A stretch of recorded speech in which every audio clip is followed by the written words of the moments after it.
Welcome back, everyone. We're diving deep today into a topic that I think a lot of you are interested in, this whole mind-body connection thing. It's a fascinating area for sure. It really is. And to help us explore it, we're turning to Gabor Mate's book, When the Body Says No. Have you had a chance to read this one yet? Oh, absolutely. It's Oh. classic. It really is. It challenges us to rethink how we view illness, to see those physical symptoms not just as isolated problems, but as potential signals of deeper emotional distress, sort of like the body's way of saying, hey, pay attention, something's not right here. Exactly.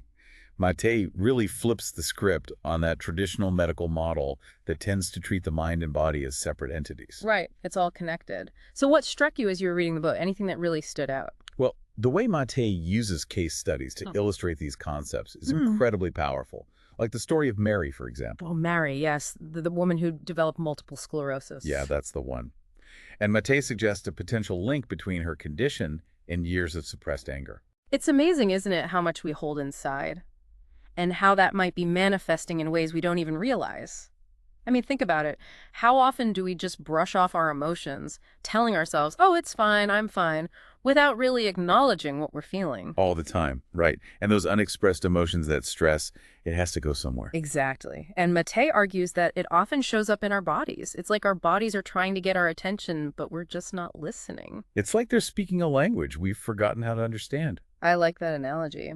And it's not just about those big dramatic traumas either, right? Mate talks about this CEO diagnosed with terminal cancer, who even in that situation continued to prioritize his business partner's feelings over his own need for rest and healing. That one was tough to read. It was. I mean, can you imagine being told you have terminal cancer and still feeling like you can't take a break?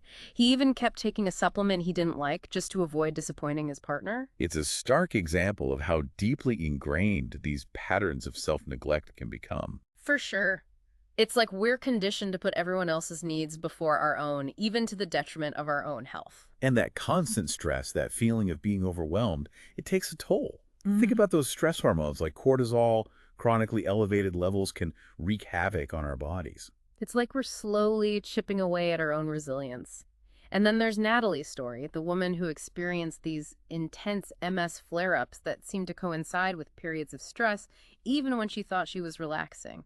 It's almost like her body couldn't handle the shift. It's almost counterintuitive, isn't it? Mm. You'd think relaxation would be beneficial, but in Natalie's case, it seemed to trigger a physical response. It makes you wonder if our bodies can become so accustomed to a certain level of stress that any change, even a positive one, can be perceived as a threat. It's like our internal alarm system is stuck on high alert. And then it's really interesting how Mate delves into the impact of early childhood experiences. You know, how those early relationships, especially with our primary caregivers, can shape our emotional landscape and how we respond to stress as adults. That's such a crucial point. He even reflects on his own hidden limp as a way of coping with emotional suppression. I thought that was such a powerful example. It really personalizes the concept.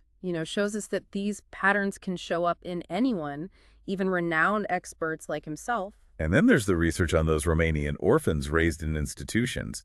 Those poor kids developed abnormal cortisol levels, showing just how crucial those early bonds are for developing healthy stress response systems. It's heartbreaking, but also eye-opening, wouldn't you say? Absolutely. It underscores how essential those early experiences are, not just for our emotional development, but for our physical health as well. It really makes you think about how those early experiences might be playing out in our lives today, in ways we might not even be aware of. Right, like those unconscious patterns that we keep repeating. Exactly. Oh, and before I forget, there's one more case study I wanted to mention, Veronique's story. Yes, Veronique. She was diagnosed with MS after a series of emotionally challenging events. Right, like all this pressure to reconnect with her biological family, and then bam, all this traumatic family history comes to light. It just goes to show how unresolved grief and emotional suppression can really take a toll on our bodies. Like our bodies are holding on to that pain, even if our minds are trying to push it away. Exactly. We have to find ways to process those emotions, to allow ourselves to feel them, even the difficult ones. It sounds like we really need to become more attuned to what our bodies are trying to tell us, both in the present and in terms of how our past experiences might be influencing our current state. We need to learn to listen to those whispers before they become screams. I like that. But how do we even begin to address these deeply ingrained patterns? Where do we go from here? Well, Mattei offers a framework for healing, the 7 A's of healing. Maybe we could start there. The 7 A's. Okay, I'm intrigued. Let's dive in. All right, the 7 A's of healing. What's the first A we need to unpack here? So the first one is acceptance, and I think sometimes people get a little tripped up on this one. Yeah, it's not about giving up or resigning yourself to a bad situation, is it? Not at all. It's more about acknowledging your reality, the good, the bad, the ugly, including those difficult emotions that we tend to push aside. Right. It's like, okay, this is where I'm at. This is what's going on. No judgment, just acknowledging. Exactly. It's that starting point for healing. You Yeah. can't really begin to address something if you haven't even acknowledged it exists, right? Makes total sense. So how does acceptance relate to this whole mind-body connection thing we're talking about? Okay, so let's say someone is struggling with chronic pain. Acceptance in this context isn't about pretending the pain isn't there or trying to convince yourself it's not that bad. It's about saying, okay, I'm in pain. This is my reality right now. Exactly. And it's about shifting the focus from fighting against the pain to exploring ways to manage it, to live a fulfilling life despite the pain. So it's about moving from resistance to understanding, from why me to, okay, now what? I like that. Now what? Okay, so moving on, the next A is awareness. Awareness. Okay, I'm sensing a theme here. Right. They build on each other. Great way. So once we've acknowledged our reality, the next step is to start paying closer attention to our inner world, our thoughts, our feelings, those physical sensations we're experiencing. It's like becoming a detective of your own body, isn't it? Like, okay, body, what are you trying to tell me? Exactly. It's about tuning in to those subtle signals our bodies are sending us, those whispers that we often ignore. But how do we actually cultivate this awareness? I mean, it sounds great in theory, but what are some practical steps? Well, mindfulness practices can be incredibly helpful. Like meditation. Yeah, meditation, deep breathing exercises, things like that. They help us slow down, tune in, and just observe what's happening inside without judgment. Just noticing, oh, there's that tight feeling in my chest again, or, my jaw's clenched. Just noticing, not trying to change it, not freaking out about it, just noticing. Exactly. And you don't need to spend hours meditating to reap the benefits. Even just taking a few mindful moments throughout the day to check in with yourself can make a huge difference. Like a little body scan, right? Just taking a moment to pause and notice what's going on. Exactly. How am I feeling physically? What emotions are present right now? That simple act of noticing can be so powerful. It's almost like you're strengthening that mind-body connection, wouldn't you say? Yeah, that's a good way to put it. It's like you're bridging that gap between your mind and body, becoming more integrated. And as you become more aware, you're better equipped to identify those patterns of stress and emotional suppression that we were talking about earlier. Okay, so acceptance helps us acknowledge what is, and awareness helps us tune in to those subtle signals. What's the next A on the list? This one might surprise some people. It's anger. Anger. Wait, isn't anger like a bad thing? Well, not necessarily. Mattei argues that anger, often viewed as a negative emotion, is actually a healthy and necessary part of being human. Really? We're supposed to embrace our anger. It's not about going around yelling at people, of course. It's about learning to express anger in a constructive way, rather than suppressing it, which is what many of us are taught to do. Right, like don't be angry, just let it go. Exactly. But think about it this way. Anger often arises when our boundaries are crossed or our needs aren't being met. It's a signal that something is out of balance. It's like that check engine light in your car, right? It's telling you something needs attention. I love that analogy. And when we suppress anger, it's like ignoring that check engine light. We're silencing that signal, and it's likely to manifest in other ways. Like resentment, frustration, maybe even physical symptoms. Exactly. So learning to express anger in a healthy way is crucial for both our emotional and physical well-being. Okay, so how do we actually do that, especially if we've spent years bottling up our anger? It's a process for sure, and it might involve seeking professional guidance. Therapy can be incredibly helpful in exploring the roots of our anger and developing those healthy coping mechanisms. So it's about understanding where that anger is coming from and then finding appropriate ways to express it. Right. And even on a day-to-day basis, there are things we can do. Start practicing setting those boundaries, learning to say no when you need to, and communicating your feelings honestly and respectfully. It's about finding that balance between honoring your own needs and respecting the needs of others. Exactly. It's not about exploding with rage, but about finding a healthy outlet for that energy. Okay, so we've got acceptance, awareness, and anger. What's next? The next A is autonomy. And this is all about reclaiming your power, making choices that align with your authentic self. Autonomy, I like that. It's about being the captain of your own ship, right? Making your own choices, not just going along with what everyone else expects of you. Yes. It's about moving away from that people-pleasing mode and really stepping into your own power. But how do we cultivate that sense of autonomy, especially if we've been conditioned to always put others first? It's a journey, for sure, and it often involves a conscious effort to unlearn those old patterns. Yeah. Those patterns of putting everyone else's needs before your own. It might involve setting boundaries in your relationships, learning to say no more often, even if it feels uncomfortable at first. It's like you're giving yourself permission to prioritize your own well-being. Exactly. And making those choices that honor your authentic self, even if they don't please everyone. It's about recognizing that your needs are just as important as everyone else's. Right.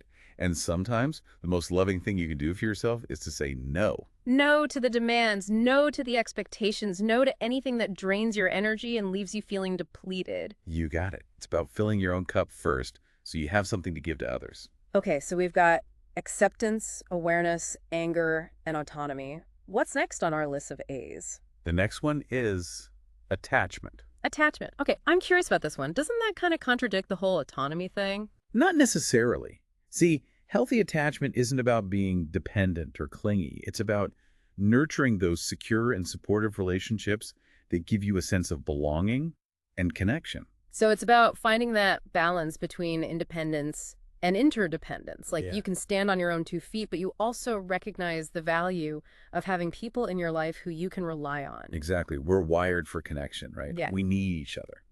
And those healthy attachments can be such a powerful source of resilience when we're going through tough times. It's about knowing you're not alone, that there are people you can reach out to for support. It makes you think about the quality of your relationships, doesn't it? Like, are those relationships supportive and nurturing? Do you feel safe and seen in those connections? Those are important questions to consider because sometimes the relationships that are supposed to be supportive can actually be a source of stress. Oh, for sure. Sometimes the people closest to us can be the ones who drain our energy the most. Right.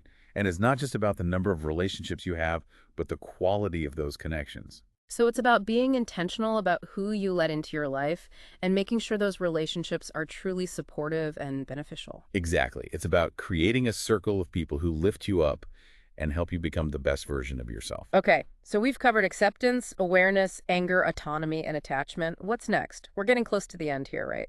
We are. So the sixth A is assertion. And this one goes hand in hand with autonomy. Assertion, so like standing up for yourself. Exactly. It's about learning to communicate your needs and boundaries clearly and respectfully. Saying no when you need to, expressing your opinions, making sure your voice is heard. But that can be so hard for some people, right? Especially if you're a people pleaser or you're afraid of conflict. It's definitely a skill that takes practice, but it's essential for healthy relationships and for overall well-being.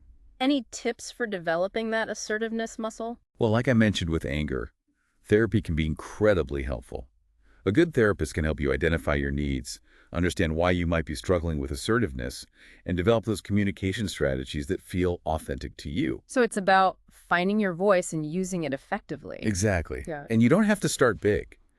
Just start practicing in small ways, like saying no to a small request or expressing your opinion in a group setting or setting a boundary with someone who's overstepping. Small steps lead to big changes. That's right. It's about building that confidence muscle, one interaction at a time. Okay, so we've covered acceptance, awareness, anger, autonomy, attachment, and assertion.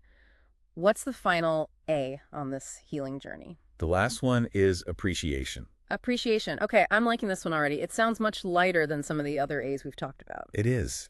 And it's so important. Appreciation is all about cultivating gratitude for yourself, for others, for the world around you. It's about noticing the good things in your life, even when things are tough. It's like intentionally shifting your focus to the positive, right? Exactly. And there's a physiological component to this as well. When we focus on what we're grateful for, it actually lowers our stress levels, releases those feel-good hormones, and calms our nervous system. So appreciation isn't just a fluffy feel-good thing. It's actually good for our health. It really is. And there's research to back it up. Studies have shown that gratitude can boost our immune system, improve sleep quality, even reduce symptoms of anxiety and depression. Wow. So practicing gratitude is almost like taking a little mini vacation for your brain. I like that. It's a way to reset, to recharge, to remind yourself that even amidst the challenges, there's still so much to be grateful for. And it's not about denying the hard stuff, right? It's about choosing to focus on the good as well. Exactly. It's about finding that balance, that perspective shift that allows you to appreciate the beauty and the good even when things are tough. Okay, so we've explored all 7 A's: acceptance, awareness, anger, autonomy, attachment, assertion, and appreciation. It's amazing how these seemingly simple concepts can actually provide such a powerful roadmap for healing. They do, don't they? It's a holistic approach, addressing not just the physical symptoms, but also the emotional and psychological factors that might be contributing to those symptoms. It's like all those A's work together to create this ecosystem for healing. Wow, after going through all those 7 A's, it really strikes me that this isn't just about, slapping a Band-Aid on the problem. It's about a much deeper process. You're absolutely right. It's a journey, not a quick fix. And like any journey, there are going to be bumps along the way, right? Yeah, definitely. It's not always going to be easy, and there'll be times when you might feel like you're taking 2 steps forward and 1 step back. Exactly. But that's okay. The key is to be patient with yourself, to embrace that whole process and remember that healing, it's not always a straight line. It's so easy to get caught up in that idea of, okay, I just need to do this, this, and this, and then I'll be healed. Right. Like it's a checklist you could just Yeah. take off. But it's so much more nuanced than that. And sometimes we need a little help along the way, right? Absolutely. Matei talks about that too. The importance of seeking professional guidance when you need it. Yeah, like therapy or counseling. Right. Because sometimes we need that extra support Mhm. to help us unpack those deeper emotional patterns and develop those healthy coping mechanisms. We don't have to do it all alone. And there's no shame in asking for help. None at all. It's actually a sign of strength, recognizing that you need support and reaching out for it. Okay, so as we've been talking about these A's, one thing that really stands out to me is how many of those case studies in Matei's book involve people struggling to express anger in a healthy way. Yeah, repressed anger, it's definitely a recurring theme. It is. And it's like Matei suggesting that this repressed anger can actually contribute to physical illness. He does.